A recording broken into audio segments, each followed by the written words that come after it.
Hi, I'm Robert Kolker, and I'm a contributing writer to the New York Times Magazine. This is a story about a family. There doesn't seem to be anything extraordinary about this particular family at all, except maybe that there are a lot of siblings. 9, to be exact. They're just middle-class Americans who mind their own business. A very ordinary family that wants nothing more than to just stay ordinary. And yet, each of them have something inside their genetic code that could severely curtail their quality of life and completely change the lives of everyone around them. This week's Sunday Read is a story I wrote for the magazine about a family who learned that they'd inherited a genetic mutation, one that causes a rare form of dementia. It's something called FTD, or frontotemporal dementia. Unlike Alzheimer's disease, FTD usually strikes in the prime of one's adult life. You could be as young as, say, 40. And it goes after the part of the brain responsible for planning, understanding social cues, and making judgments. In the beginning, you start to act impulsively. You have weird conversations with strangers. Then, your capacity for language starts to weaken. You might have a master's degree and be an expert in something, but suddenly you're talking like a 5th grader. And then, as the years go on, your abilities get even more limited. Until, finally, you can't even take care of yourself. Diagnosing this rare condition is extremely difficult, and there's currently no cure. And so it was horrifying and catastrophic for this family to learn that each of them has a 50% chance, a coin flip, of having the genetic mutation for FTD. But then what happened next was even more surprising, which was that some of them decided not to get tested. They didn't want to know just yet. For some of them, the only thing to do was to continue living their lives, because you can't do anything about it anyway. Still, that anxiety completely took up their days. It's like walking around saying, "Don't think of elephants." Suddenly you're thinking about elephants. And so it becomes this moral conundrum. Do you need to tell your partner if you carry this genetic mutation? Do you have children? And if you do you let them know that they might be afflicted with a debilitating disease much later in life? When would you even tell them? When I started writing about this family, I wondered how much of this family's affliction would actually translate outside of their particular experience. But what I found was that their dilemma was quite relatable. We all wonder what the future holds. Whether it's high cholesterol or a relative having cancer, we all wonder about what we would or wouldn't want to know about our genetic destinies. About a year ago, I heard from the youngest of these 9 siblings, a woman in her 40s named Barb. I met with her personally, and we spoke at length. The story Barb told me begins 30 years earlier when one of her sisters started to experience strange symptoms. This is her family's story. The Vanishing Family, read by Eduardo Ballerini.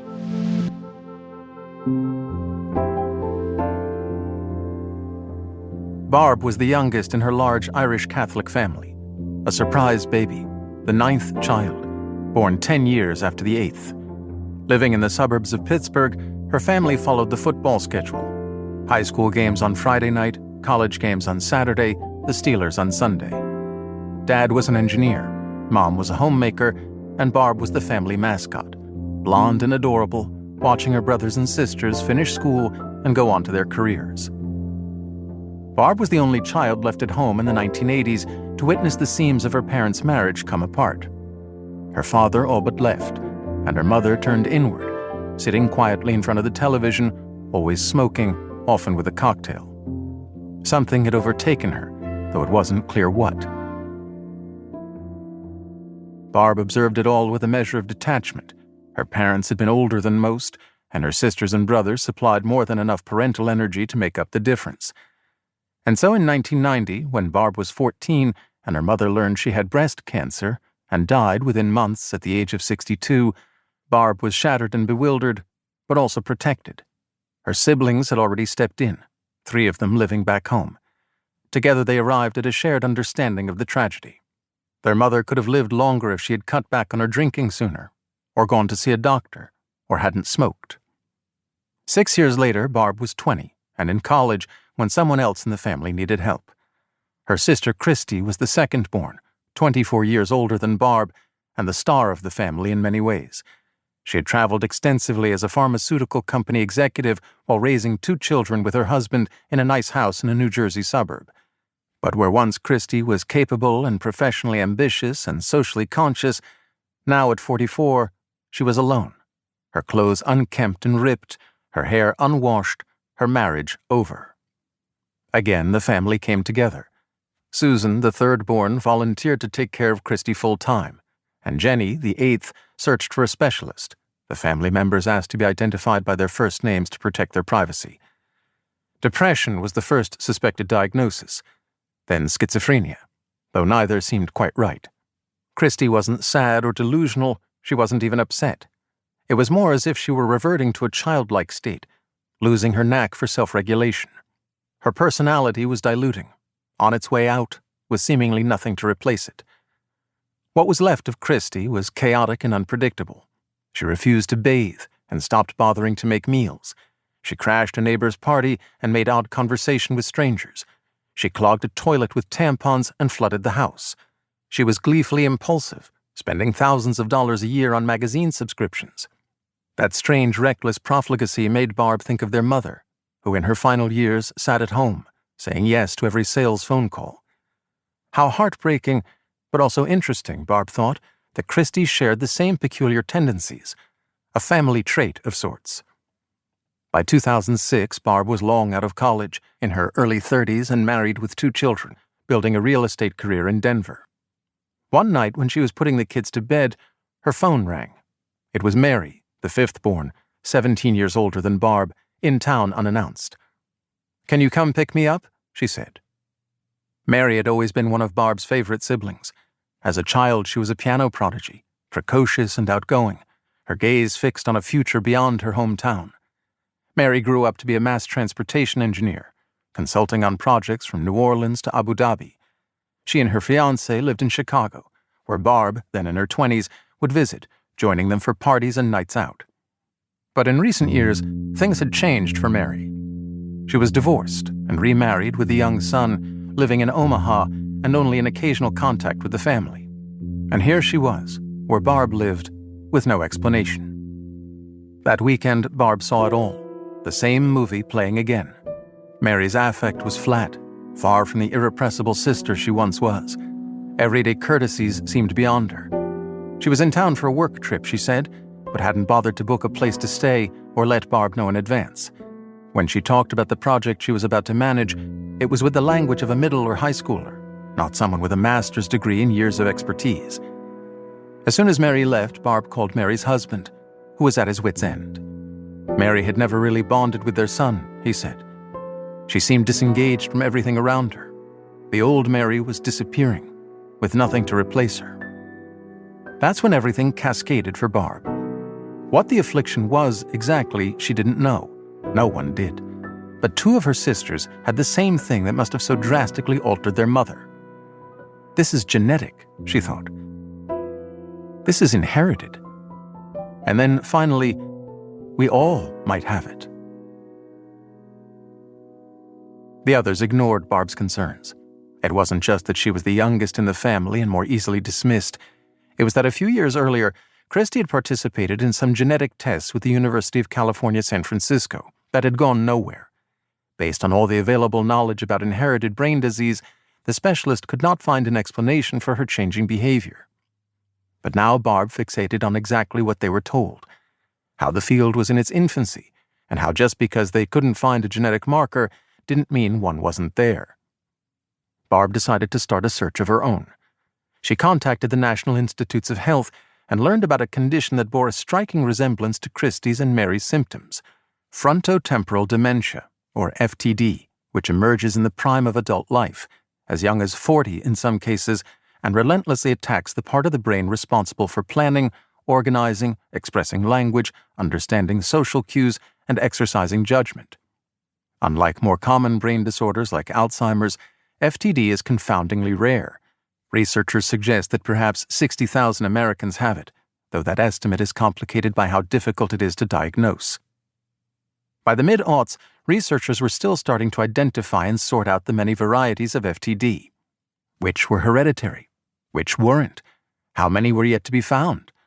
Bruce Willis's family said they finally arrived at a diagnosis of FTD recently after an earlier provisional explanation of aphasia, a condition that impacts speech but have not disclosed whether his FTD is inherited. The idea that the FTD field was still developing and the knowledge base growing only made Barb more determined. In December 2006, she asked everyone in the family, including their father, to provide blood samples for a new round of analysis. Christy, Jenny, and Susan agreed. The researchers failed to find any known FTD mutations, not surprising in retrospect given the limited number of samples. Barb's contact at the NIH encouraged her to continue testing through the Mayo Clinic.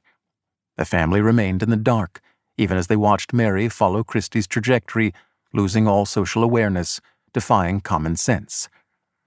Then the following year, a new piece of information arrived from out of the blue, when Teddy, the seventh sibling, 11 years older than Barb, forwarded an email from a woman trying to track down distant relatives who might share the same medical problem her family seemed to be suffering from. The message included a photograph of the sibling's grandfather, a shared genetic ancestor on their mother's side of the family. "We had no idea that branch of the family existed," Barb said. "I mean, it was crazy." The medical problem, the woman explained later on the phone, was FTD. With equal parts awe and dread, Barb contacted the Mayo Clinic, which tested both families, 2 strains of the same gene pool. All of Barb's siblings participated this time, gathering there in person, as well as some adult grandchildren. With so many samples spanning several generations in different wings of the family, the researchers had a better trail to follow. Sure enough, the families had a mutation of the tau protein, which is now understood to be one of 3 major brain proteins associated with inherited FTD. When they came in with the news, you could tell they were elated, Barb said. "I think that's how uncommon it is to find." Of course, it was also a catastrophe. There is no bright side to any FTD diagnosis, no cure, no path forward. With very few exceptions, everyone who inherits the mutation will, like Christy and Mary, long before their old age, develop inappropriate social behavior and lose the ability to earn an income, look after their children, do household chores, or take care of their hygiene. They will eventually be unable to speak, feed or dress themselves, or use the bathroom on their own. This is the case with Christy, who at 71 spends most days in front of the TV and has an Apple AirTag clipped to a sneaker in case she wanders off. The decline may be swift, but the end may not be. Unlike Alzheimer's patients, who largely are diagnosed when they're elderly, people with FTD can potentially live many years after becoming symptomatic, requiring decades of care. And their children, all their descendants, might carry the mutation too. Every sibling, except Susan, had children of their own. Kathy, the eldest, had a grandchild. They had all inherited, in essence, a coin flip, a 50% chance that they carry the mutation. Those who don't carry it are in the clear, and so are their descendants. Those who do will develop FTD, and they pass along that same 50% risk to each of their children. "I had a 4-year-old and a 2-year-old at that time," Barb told me, "and I remember thinking, I shouldn't have had my kids."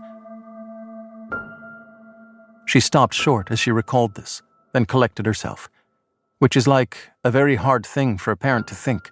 It's a devastating feeling, that I may have passed something to them that could hurt them. Even now, many in the family struggle with how to explain the impossible situation they found themselves in. An earthquake or hurricane or war comes close, only a strange science fiction version, something not visible or experienced by anyone but them. A disaster existing only inside their family's genetic code. There were the facts, it's inherited, anyone might have it, and there were the deeper questions raised by those facts.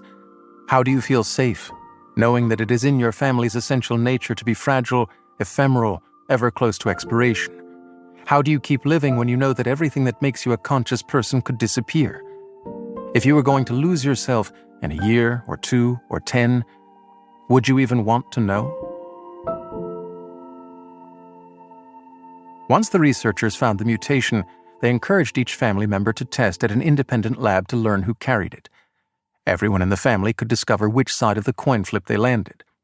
But not everyone did. Teddy said he was never going back to the Mayo Clinic again. And he hasn't. Even Barb, who had been cajoling the others to get tested, could not bring herself to do so. Her future seemed like a forked road with no good options. Turn one way, you become essentially a shadow version of yourself, and everyone you love has to spend their lives taking care of you. Turn the other, and you still have to say goodbye, slowly, to some of the people you love the most. Why not do whatever you could not to engage in that strange binary choice? And so Barb decided not to decide. She was 32 when the family learned about the mutation in 2008. Even if she did have FTD, she most likely would not present symptoms for at least a decade. She would give herself until her early 40s to take action. I figured, okay, I've got maybe 10 good years left, she said. Others in the family would take priority for now. The siblings I was closest with, they all raised me practically, so my immediate concern was for them. Just, how many more people am I going to lose from this disease in the next few years? As long as Barb didn't know if she had it, she would try to live as if she didn't. This was especially important to her because she spent her childhood watching her mother decline and then die. I know that I did not grow up with a normal childhood, Barb said. I wanted to give my kids as normal a childhood as possible. If I knew I was destined to get this horrible disease, how normal would it have been? Of course, not being tested wasn't the same as not having the disease. How could it be? Barb entered a limbo, uncertainty hovering over her. Waking life became a continuous test of cognition, one chance after another to wonder if she was losing it. Literally everything in a given day that goes wrong. If you forget someone's name, or you lose your keys, or you do something embarrassing, your mind instantly goes to, this is it, this is the beginning, it's starting. It just totally messes with you. It's exhausting. She was vigilant in policing those thoughts, trying to keep the worst ones at bay, even shielding her husband. He told me in a highly convincing way that no matter what happens to me, he's going to be with me until the end, she said. But there were a lot of times where I was dealing with that emotional stress alone, because I didn't want to burden him with it. Her husband, meanwhile, took action of his own, changing careers, training to be a lawyer to ensure he would make enough to support them. Only years later would they talk explicitly about what he had done. It was a huge sacrifice that he made, Barb said. As time went on and the pretense of normalcy became harder to maintain, Barb still tried to keep her children from hearing about FTD, even though they, like her, might possibly have the mutation, and even though it would be impossible to keep that information from them as they grew older. She also followed new research on FTD and Alzheimer's, two distinct diseases, each incurable, that attack brain function but with remarkably different genetic properties, and fell into despair as no treatments for FTD emerged from that research. Then, as Barb watched Christy and Mary decline further, and 2 more sisters learned they had the mutation, Jenny in 2010, Peggy in 2015, the sense that something was coming for her became impossible to ignore. In 2016, with her 40th birthday closing in, Barb became certain that she did, in fact, have it. She began bracing for the worst, living as if her days were numbered. 8 years after the Mayo Clinic issued its diagnosis, Barb was tested, going in for the blood draw that would tell the story of the rest of her life. The clinicians required patients to receive the news, good or bad, in person. But Barb never went back to hear the results.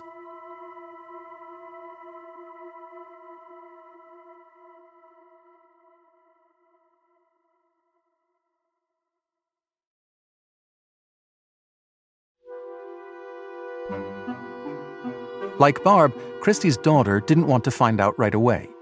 She knew there was a 50% chance of having it. Her mother had long succumbed to the disease, transforming right before her eyes. She was 12 when her mother's condition became impossible to ignore, when Christy stopped bathing, or shopping, or making meals. At the time, Christy's daughter, who asked to be identified by her first initial, C, was frightened, not least because of how alone she was. Her father was divorcing her mother and had moved to a neighboring town, and her brother was not yet 8, too young to register some of the things that she understood to be obviously wrong. Even now, she finds it hard to talk about that time in her life. Driving home once with her, she got a flat tire, and she just kept driving, she told me. I was like, "Mom, you've got to pull over." It was up to her to raise the alarm with her father. I remember a pipe burst in our house, and she didn't get it repaired. We didn't have water for days. I was just like, "Dad, we can't live like this." The children moved in with him when she was 13, and Susan moved in with Christy. C's father has helped financially support Christy's care ever since. Today, C is protective of her father. He tried to get her help, she said. He had reached out to my grandfather, my mom's dad, and said, "Something's wrong with Christy, something's changing." And he just brushed it off. She is equally protective of her own privacy. She mentioned, and several others in the family told me this, that 2 of her aunts lost their jobs after speaking openly about their family's illness. She is also charitable toward Christy. "I do remember her being a wonderful person, just fun and active," she said. But those happier memories seem less accessible to C now, overshadowed by everything that occurred after the disease took over. During her teenage years, she watched from a distance as her Aunt Susan handled a host of challenges.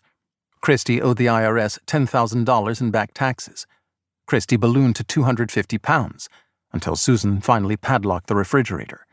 Once, Christy bolted from the mall on a shopping trip and wandered 5 miles in the cold and rain to a Wendy's, where the police were called and bought her dinner. Susan was in tears when she caught up with her, but Christy was fine, unfazed, even cheerful. During C's visits, she could see for herself her mother's mysterious, almost random new personality.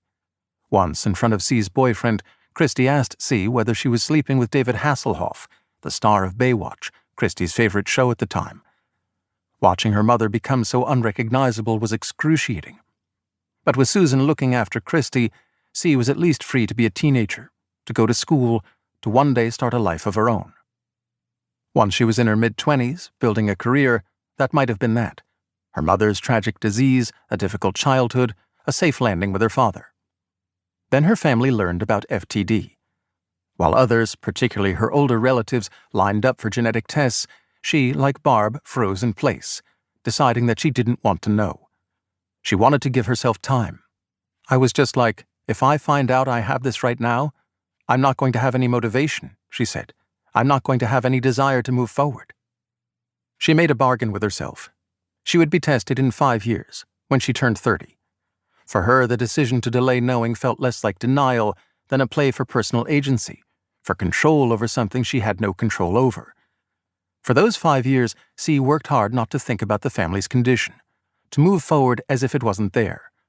Pretending was even less possible for her than for Barb when the example of her own mother was always present, directly in front of her, living with full-time care, losing her ability to speak, losing herself. When C turned 30, she had a boyfriend, a serious one, whom she told about the risk of FTD almost as soon as they started dating several years earlier. Now they were engaged. She went through with her plan to find out the truth. "I wanted him to have the choice to opt out if he didn't want to deal with me," she said. They were together when she learned the news. Her boyfriend held her hand, no words passing between them. I remember even the genetic therapist saying, "You guys are just like such a great couple. I'm so sorry I have to tell you this." C approaches her life with a brass tacks practicality. "Others have it worse than me," is a frequent conversational landing place for her, as is, "It is what it is." After a childhood of instability and an adulthood of deep, pervasive uncertainty, she is determined not to waste energy on what she can't change or pull her focus away from a life she loves. She sees the world in this way, it seems, even if that means shaping complex situations in simpler terms. A sort of emotional firewall around the FTD diagnosis. Her husband has become a good partner in maintaining that firewall. They were married, as they had planned. "He had already seen my family," she said, smiling, "so I guess he kind of knew what he was getting into." Together, they sorted through everything they could control. "We talked about long-term care insurance and genetic testing for kids," she said. "But I think we both understand that we can't control the FTD aspect of things." After the wedding, they took time off and traveled.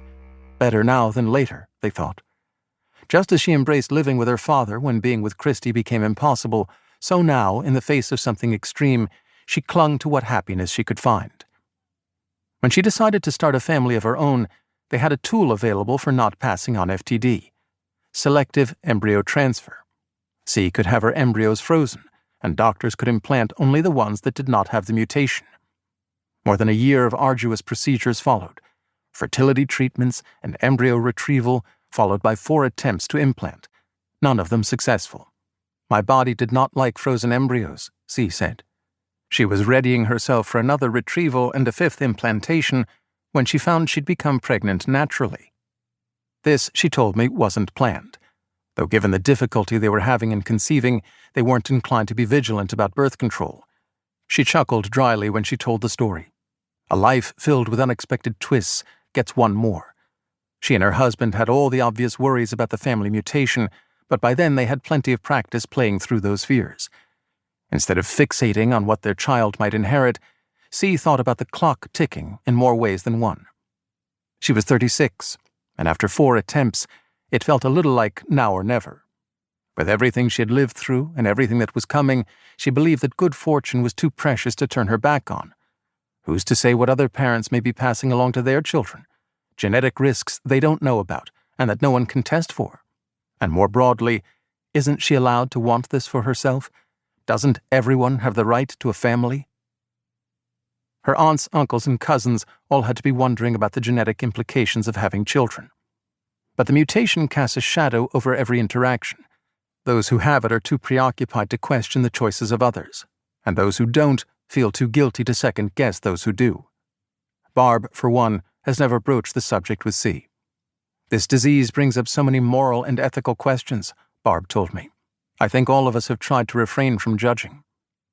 C now lives with her husband and son in a town not unlike where she grew up, where Christy raised her until she couldn't. She is 40, about the same age her mother was when she first started showing symptoms.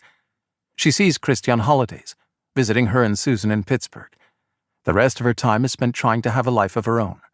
Her career is exciting, filled with problem-solving. Every day at her job is different, and distractions abound. Once a year, along with many other members of her family, she goes in for testing to chart the progress of the mutation's effects. MRIs, blood tests, neurological exams, cognitive tests, behavioral tests, a lumbar puncture for brain fluid. Recently, her doctor asked about her performance reviews at work. I said, well, I'm not trying to brag or anything, but they're always really good. The doctor's reply was sobering. That's the first thing that's going to be a sign that you're getting it. She nodded. One more benchmark to consider, both useful and terrifying. They have not tested their son for the mutation. That, C told me flatly, will be his decision. He'll learn eventually that there's a possibility, she said. I'm not going to ruin his life, worrying about this. And if her son is diagnosed one day, it's easy for her to daydream about new genetic editing techniques like CRISPR, swooping in to save him with one simple, graceful, elegant snip, deleting the problematic mutation from his DNA. No cure is imminent. But that can always change, C tells herself. I think that in the next 30, 40 years, there's going to be a lot of movement on this stuff, she said. I think he has a better chance than I do, and definitely more than my mom did. Of course, it's probable that her son will be there to observe her changes, just as she observed her mother's. She and her husband have made arrangements, with her father's help, for any long-term care she'll need. Her genetic mutation clearly dictates certain things about her life, but she maintains she still has choices. Her choice is to decide, to insist, that her reality is not so different from others. Even though I didn't really have a mom, I love my husband, C said. I love my child. I love my dog. I love my career. I love my friends. I love my family. Am I going to focus on things that are bad? None of us know how our stories will end, she was saying, or what shape we'll be in by the time the end comes. I guess another thing that I always kind of told myself growing up was that everyone is given a certain amount to deal with in life, and I'm dealing with it early, so the rest of my life is going to be great. Barb had warned me about her sister Jenny, that she hadn't accepted reality. She thinks everything's just fine, she said. Jenny is the 8th child, the sister closest in age to Barb, just 10 years older. For many years, she was an executive with a Fortune 500 company. She and her husband Bill, who works in finance, lived in a town outside New York where they raised 2 children. When Christy's life started to fall apart in 1995, Jenny was the first one there, cleaning Christy's house and finding a neurologist. Then in 2010, at 43, Jenny learned she carried the mutation too. She went on with life as if nothing had changed. She did not disclose her diagnosis to her children, who were still young. She told some relatives she was going to fight it, believing that changes to her lifestyle would stave off symptoms and save her from the inevitable. Scientists were close to a cure, she declared, though there was, in fact, no such thing on the horizon, which made some in her orbit wonder how far gone Jenny already was. But she was so determined to remain herself that she told her co-workers about her diagnosis, and lost her job soon after that. She hasn't been employed full-time since then. Jenny and Bill live in a sprawling home at the end of a long, wooded street. Over lunch, sitting next to Bill, Jenny was sunny and bright and chatty at first. She was happy to talk about FTD, about her siblings, and about the mutation, but seemed unconcerned about the impact of the disease on her own life. She had successfully adjusted her eating habits, she explained, to avoid getting FTD. She was proud of the years she spent volunteering with an FTD organization, counseling family members of others who had been diagnosed. I used to be the regional manager for this area, basically the Northeast, she said, but then they switched it over to somebody else. Before long, I noticed that Jenny was repeating a lot of phrases. Whenever a sibling had FTD, they were out of their mind, like her sister Peggy, a former school teacher who used to play fiddle in an Irish music ensemble and solve complicated mathematical equations. Now Peggy doesn't cook or drive and lives under the care of her longtime boyfriend. Jenny has often felt competitive with Peggy, and when she talks about her and some of the others, it is with an air of triumph. I was the one who figured out that Mary had it, and I was the one who figured out that Peggy had it, Jenny said. I could see their change in behavior. I asked Jenny and Bill if they thought Jenny was fired in 2010 because of FTD. I think so, said Bill, thin and mild, with a soft voice. Jenny interjected. I don't think so. No, I was really good at my job. No, you were, Bill said. He sounded tentative, not sure of how to frame what he was going to say next. But you know, they had this potential of your not doing well further on down the road. But I still don't have the disease, Jenny said flatly. Bill winced, and Jenny turned to me, smiled and shrugged, as if to say, case closed. So, yeah. Over time, as we spoke, Jenny's answers grew shorter, as if nothing we said was jogging new thoughts or leading her on new tangents. Even her gleaming smile started to strike me as limiting.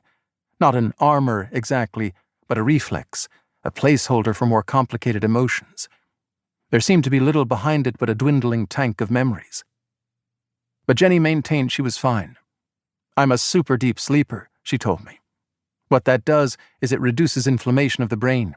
It completely reduces the inflammation of the brain, and so it keeps your brain really healthy. She said she had proof. Each year she's evaluated by the same specialist, Christy and C.C. Jenny proudly showed me a printout of her latest cognition test report. Bill seemed interested in the printout too. I looked at the paper and saw several categories with the word decline. When I pointed them out, Jenny just smiled and shrugged. It's not really in decline, she told me. It's just like my brain will play a game with me, and it blocks memories sometimes. I thought about Christy, how for so long she has seemed unaware of her condition, and how that is in some ways a blessing. Not realizing that dementia is creeping into your life is not the worst thing in the world. But for the people who love you, it can be not only horrifying, but depleting, both watching a tragedy and understanding how powerless you are to stop it. Bill is at the precipice that the family crossed with Christy a long time ago. He struggles to find a gentle way to help Jenny, to correct her without seeming overbearing or otherwise outing himself as the caretaker he has clearly become. But he knows that this is only going in one direction. Even if he did come clean about the progress of her disease, he wonders, what would change? If she understands that something is a symptom, will it become less of an issue? Bill said to me later, when we were alone. I don't know. Jenny and Bill's daughter Annika uses a Benjamin Button analogy when she thinks about FTD. Whoever has it is aging backward, becoming not just dependent, but transformed. Jenny had been a workaholic, competitive and hard driving. After her diagnosis, she grew impulsive, just like the others. She was drinking, Annika said. It wasn't like she was an addict. It's like she just wanted to do it to have fun, and she wanted to be sneaky about it. She was acting like a teenager. Now, Annika says, her mother is consistently cheerful. Everything will be fine, is Jenny's default position. She spends most days watching TV and shopping for food, visiting a number of different markets for exactly what she wants. Anything more complex than that seems beyond her. Annika is in her mid-20s and living in another city, starting her life.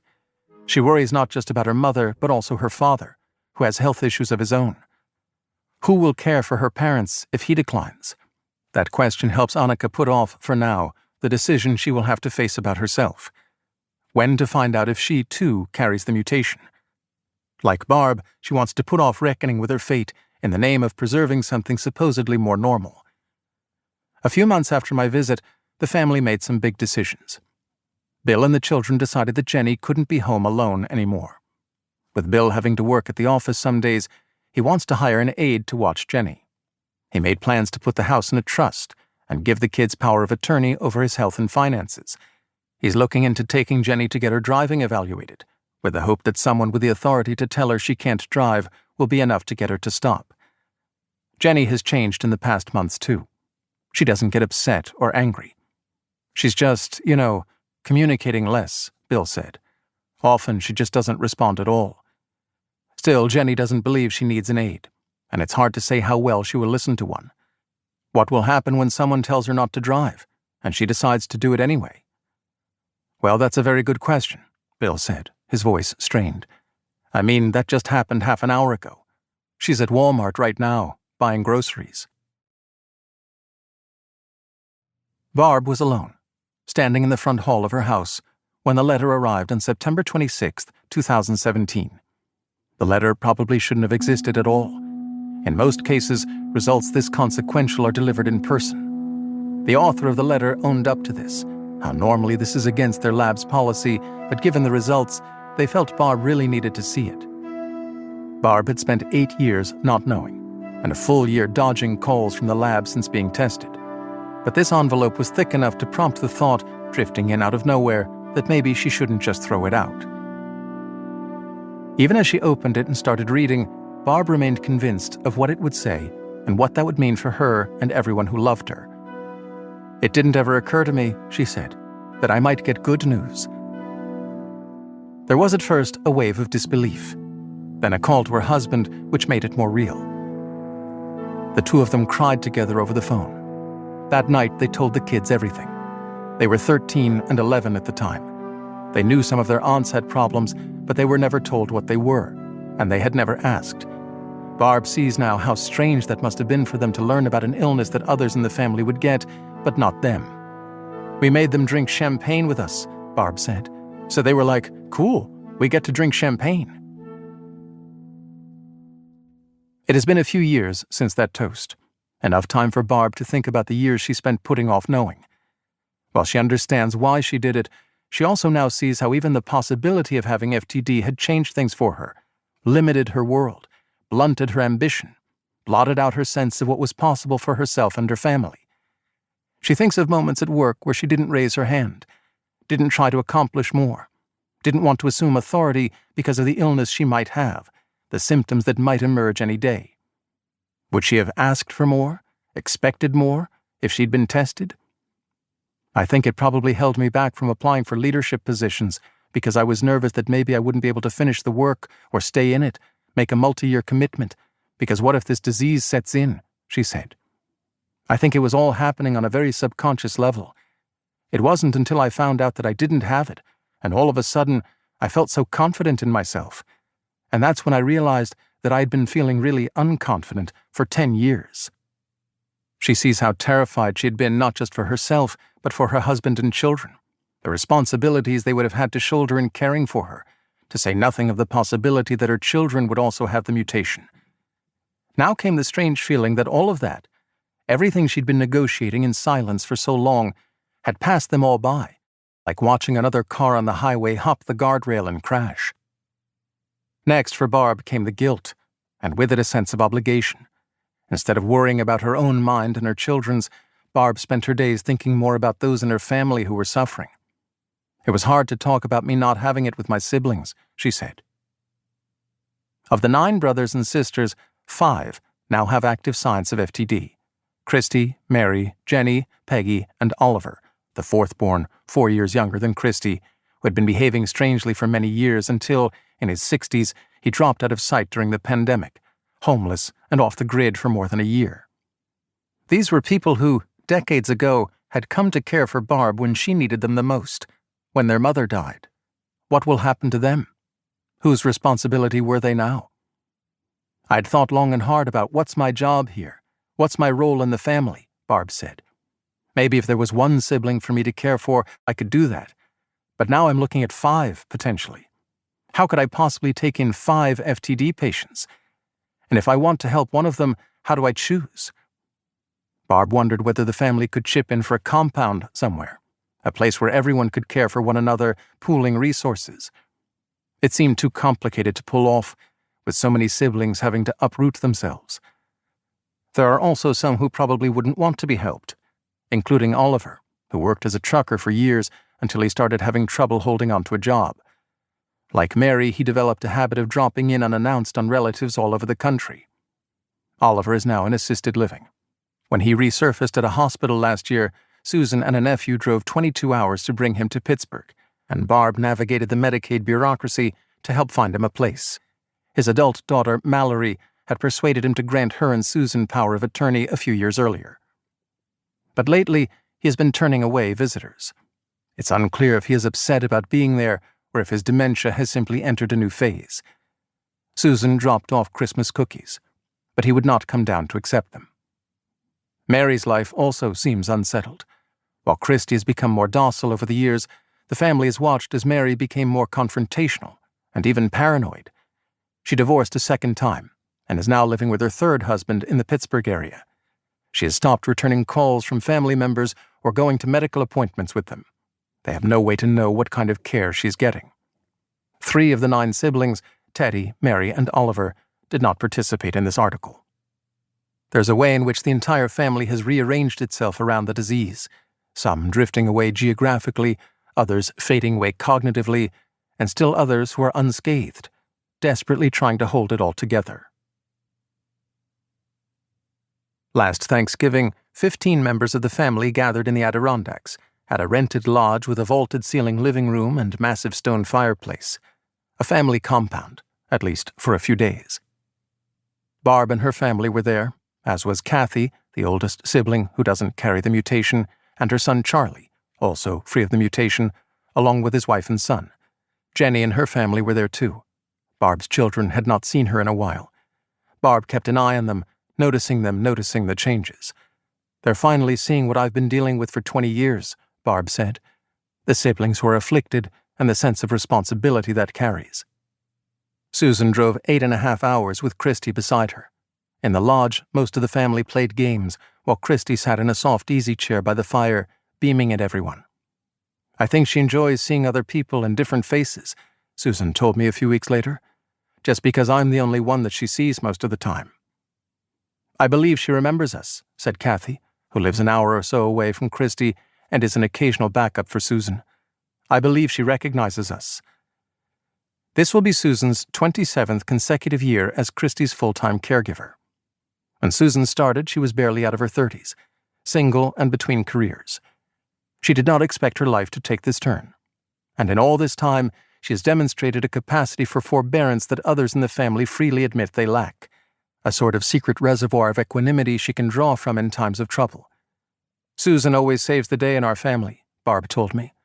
Remarkably, Susan has never been tested for the mutation. She, too, put off the decision for years, until finally, at 67, she assumes she simply does not have it. Instead, she remains focused on caring for her sister.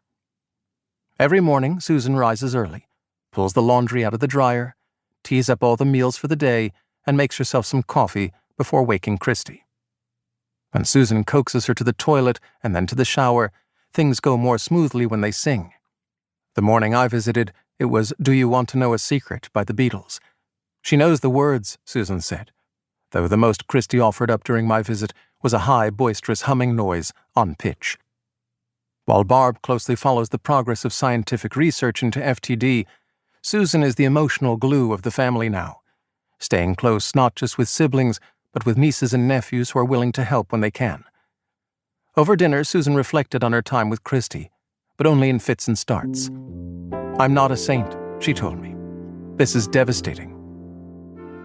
When the talk shifted to Christy's doctors, the conversation slowed down. There was something they weren't saying. Finally, Susan came out with it. Christy has breast cancer, she said, just like their mother. That started about 1.5 years ago. There was a sore on her breast, and I just decided, we're going to let it go. Susan was grave when she discussed what that means, how wrangling Christy into a cancer treatment regimen seems too much to ask of her. So they'll continue together for as long as it takes. They had understood for a while that the genetic mutation that took over Christy's life may not be what would take that life away. Now, after all this time, they know how her story will end.